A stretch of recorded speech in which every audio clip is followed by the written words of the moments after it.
On ne va pas se mentir, spécial résultat du caucus de l'Iowa aux États-Unis. On prend le temps ce soir avec nos invités de parler de cette première consultation, début des primaires républicaines et démocrates, avec, comme souvent, après le caucus de l'Iowa, des surprises. Le haut score de Bernie Sanders, autoproclamé socialiste dans un pays où ce qualificatif fait figure d'insulte.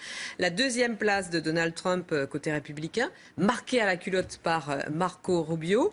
On en parle ce soir avec Hélène Vassilina. Bonsoir. Experte de la politique américaine, membre du Conseil des experts. Alors, vous êtes républicaine, mais vous ne représentez pas les républicains ce soir.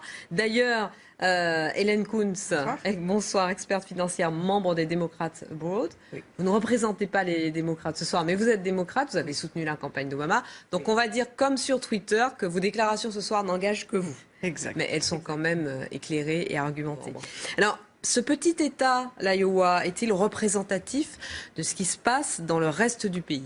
Non, à en croire nos confrères du Monde, qui estiment qu'avec 3 millions d'habitants, une population blanche à 99%, essentiellement employée dans le secteur primaire, l'Iowa n'est pas l'Amérique. Et pourtant, eh bien, c'est là que Barack Obama, contre toute attente, avait percé en 2008. C'est là que Bernie Sanders perçait hier soir. On a un peu l'impression, je vais peut-être commencer avec vous, Hélène Vassilina, que les électeurs de l'Iowa prennent un malin plaisir à déjouer les pronostics. Alors justement, l'Iowa, comme vous l'avez bien dit, Audrey, ce n'est pas typique de l'Amérique dans son ensemble. Comme vous l'avez bien dit, c'est 90% blanc, c'est des fermiers. C'est principalement des hommes qui votent. Et donc, si vous voyez qui a gagné, Ted Cruz, c'était le choix logique, très conservateur.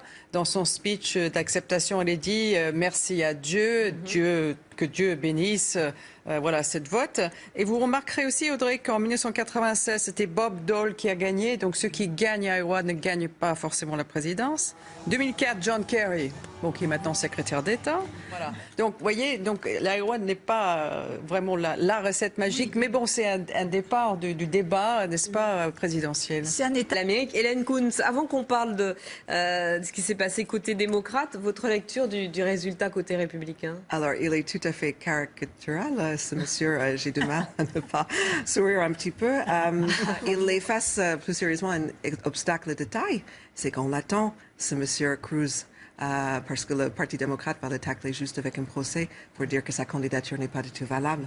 Parce qu'il est né au Canada? Ben oui, il n'a pas la nationalité en bonne et due forme. Il est allé le plus loin possible pour quelqu'un qui est né hors du sol, c'est-à-dire sénateur de son État, où il aurait pu être gouverneur également.